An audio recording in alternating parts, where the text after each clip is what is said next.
कहानी है आज से लगभग 10 सालों पुरानी। हीरापुर गांव के बाजू में ही एक बहुत पुराना शमशान घाट था। वो शमशान घाट दिन में देखने से तो बहुत ही साधारण लगता था। वहां बहुत सारे कब्र बने हुए हैं और हर तरफ शांति ही शांति है। लेकिन जैसे ही सूरज ढलता और रात होती, हीरापुर गांव वालों को उस शमशान घाट के अंदर से किसी जवान आदमी के रोने की आवाज सुनाई देती थी।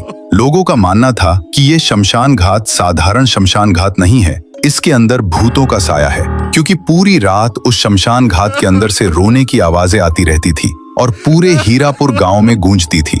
बहुत महीनों से ये चलता आ रहा था, लेकिन किसी की इतनी हिम्मत नहीं थी कि रात के समय शमशान घाट में जाकर ये पता करे कि आखिर रो कौन रहा है। हीरापुर गांव में ही एक अनाथ लड़का रहता था, चेतन। चेतन के माँ बाप नहीं थे। उसकी माँ चेतन के बचपन में ही पीलिया के कारण मर चुकी थी।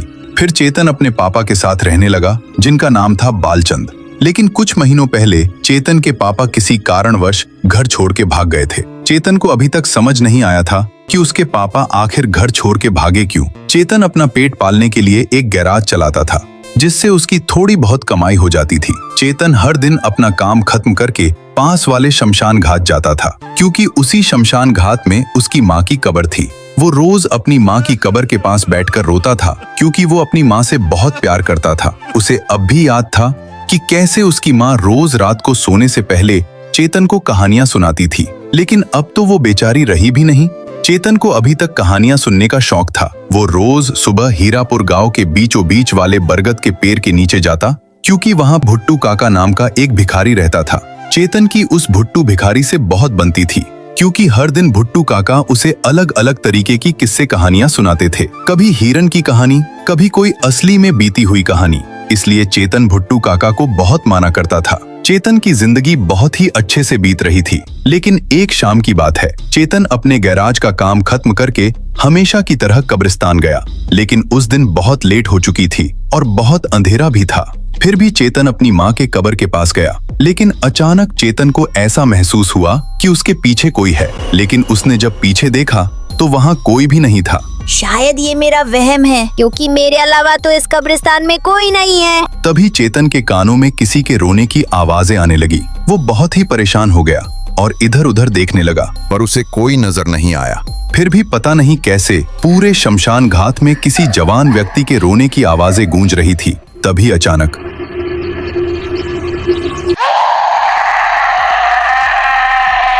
वहां एक जवान लड़के की आत्मा खड़ी थी। चेतन ये सब देखकर साथिया गया। कौन हो तुम और क्या चाहते हो मुझसे? दूर हटो। चेतन की फट के हाथ में आ गई। तभी उस आत्मा ने बहुत ही धीरे और धीमी आवाज में बोला, अपने बाप को बुला कर ला, वो कातिल है मेरा, मैं उसे नहीं छोड़ूंगा। अपने बाप को बुला, जल्दी बुला, और उसको बोल देना राजू बुला रहा था तुम्हें। इतना कहते ही राजू की आत्मा जोर जोर से रोने लगी और अचानक वहां से गायब हो गई। चेतन की फट के 4 नहीं बल्कि फट के 14 हो चुकी थी। उसे बिल्कुल समझ नहीं आ रहा था कि ये किसकी आत्मा थी और उसके बाप को क्यों बुला रही थी। चेतन तुरंत शमशान घाट से भाग गया। पूरे रास्ते उसका कलेजा थरथरा रहा था। आखिर वो आत्मा थी किसकी और मेरे पापा को क्यों बुला रही थी? मेरे पापा तो कब का इस गांव को छोड़कर भाग गए हैं, फिर भी कोई उन्हें क्यों बुलाएगा? पता लगाना पड़ेगा। यही सोचते सोचते वो अपने घर पहुंचा। देर रात हो रही थी, इसलिए चेतन तुरंत अपने बिस्तर पर जाकर लेट गया। लेकिन पूरी रात चेतन को नींद नहीं आई। उसने अपनी जिंदगी का सबसे डरावना पल उस दिन महसूस किया था। वो बस इंतजार कर रहा था कि कब सुबह हो और वो अपने भुट्टू काका के पास जाकर सच्चाई का पता लगाए। देखते ही देखते सुबह के 7 बज गए। चेतन तुरंत बरगद के पेड़ के पास जाने लगा। लेकिन उस दिन चेतन के मन में अलग ही चुल मची हुई थी। आज उसे कोई ऐसी वैसी कहानी नहीं सुननी थी। उसे अपने पापा बालचंद का रहस्य जानना था कि आखिर क्यों वो गांव छोड़कर भाग गए और राजू की आत्मा है कौन।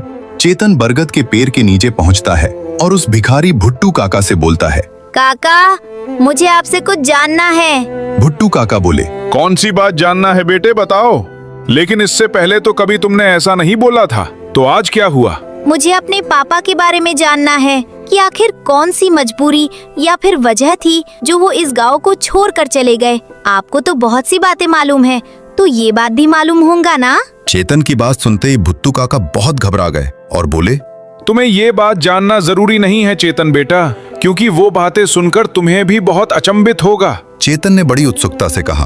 तब तो मुझे ये बात जानना ही जानना है, क्योंकि मेरे मन में बहुत दिनों से ये सवाल घूम रहा है। अब तो आपको बताना ही पड़ेगा। चेतन भुट्टू काका से बहुत जिद करने लगा। आखिर में थक हार कर भुट्टू काका ने चेतन को सच्चाई बता ही दी। बेटा, ये कहानी बहुत ही नफरत भरी है। इसे सुनने के बाद शायद तुम अपने बाप से नफरत करने लगोगे। तो सुनो, आज से 12 सालों पुरानी बात है। तुम्हारा बाप बालचंद एक बहुत ही गरीब इंसान था, जिसके कंधे पर तुम्हारा बोझ था, क्योंकि उन्हें तुम्हारा मतलब चेतन का और खुद का पेट भी पालना था। लेकिन उनके पास कोई अच्छा काम था ही नहीं जिससे वो बहुत सारे पैसे कमा पाए। लेकिन एक दिन बालचंद की बर्दाश्त की सीमा टूट गई। उसने अपने मन में ये विचार बनाया कि अब अगर उसे लखपति बनकर इस गरीबी वाली जिंदगी को छोड़ना है तो गांव के मुखिया भुल्ला शेट्टी के घर डाका डालना होगा। भुल्ला शेट्टी और कोई नहीं बल्कि हीरापुर गांव का मुखिया था। भुल्ला शेट्टी का एकलौता बेटा भी था, राजू। राजू और भुल्ला शेट्टी अपने आलीशान मकान में एक साथ रहते थे। लेकिन अब भुल्ला शेट्टी के घर पर बालचंद ने नजर लगा की थी। रविवार का दिन था। बालचंद अपने हाथ में एक धारदार चाकू लिए भुल्ला शेट्टी के घर की ओर बढ़ रहा था, ताकि अगर किसी ने उसे डकैती करते हुए देख लिया तो वो उस पर चाकू से हमला कर सके। कुछ ही देर में वो मुखिया के घर पहुंचा। भुल्ला शेट्टी अपने घर में आराम से बैठकर शराब की चुस्कियां ले रहा था, लेकिन बेचारे भुल्ला को मालूम नहीं था कि आज उसके साथ क्या होने वाला है। बालचंद सीधे मुखिया के घर के अंदर घुसा और भुल्ला शेट्टी को एक ही चाकू में ढेर कर दिया। लेकिन ये सारा सीन दूर कोने में खड़ा राजू देख रहा था। अपने पापा को मरता हुआ देख राजू के हाथ कांप रहे थे। उसे यकीन नहीं हो रहा था कि किसी ने उसके सामने उसके बाप को मार दिया है। राजू ने चिल्लाते हुए बोला, तू नहीं बचेगा बालचंद, तूने मेरे पापा को मारा है, मैं तेरी जान ले लूंगा। इतना कहकर राजू बालचंद की तरफ दौड़ता है, लेकिन बालचंद ने एक ही चाकू में राजू की भी बत्ती गुल कर दी। बेचारा बाप बेटा फर्श पर ही तड़प तड़प कर मर गया। बालचंद भुल्ला शेट्टी और उसके बेटे राजू को मारकर उनके सारे पैसे लूट लेता है। लेकिन तभी बालचंद को याद आता है कि अगर किसी ने भुल्ला शेट्टी की लाश देख ली तो वो फंस जाएगा। इसलिए बालचंद ने भुल्ला शेट्टी के घर के पीछे कुदाली से गड्ढा खना और उसे वही गाड़ दिया।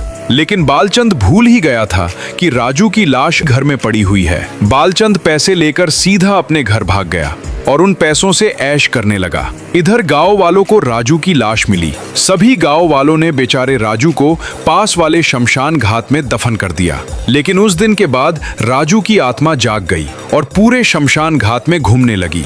उसकी आत्मा आज भी पूरे शमशान घाट में घूम रही है और बदले का इंतजार कर रही है।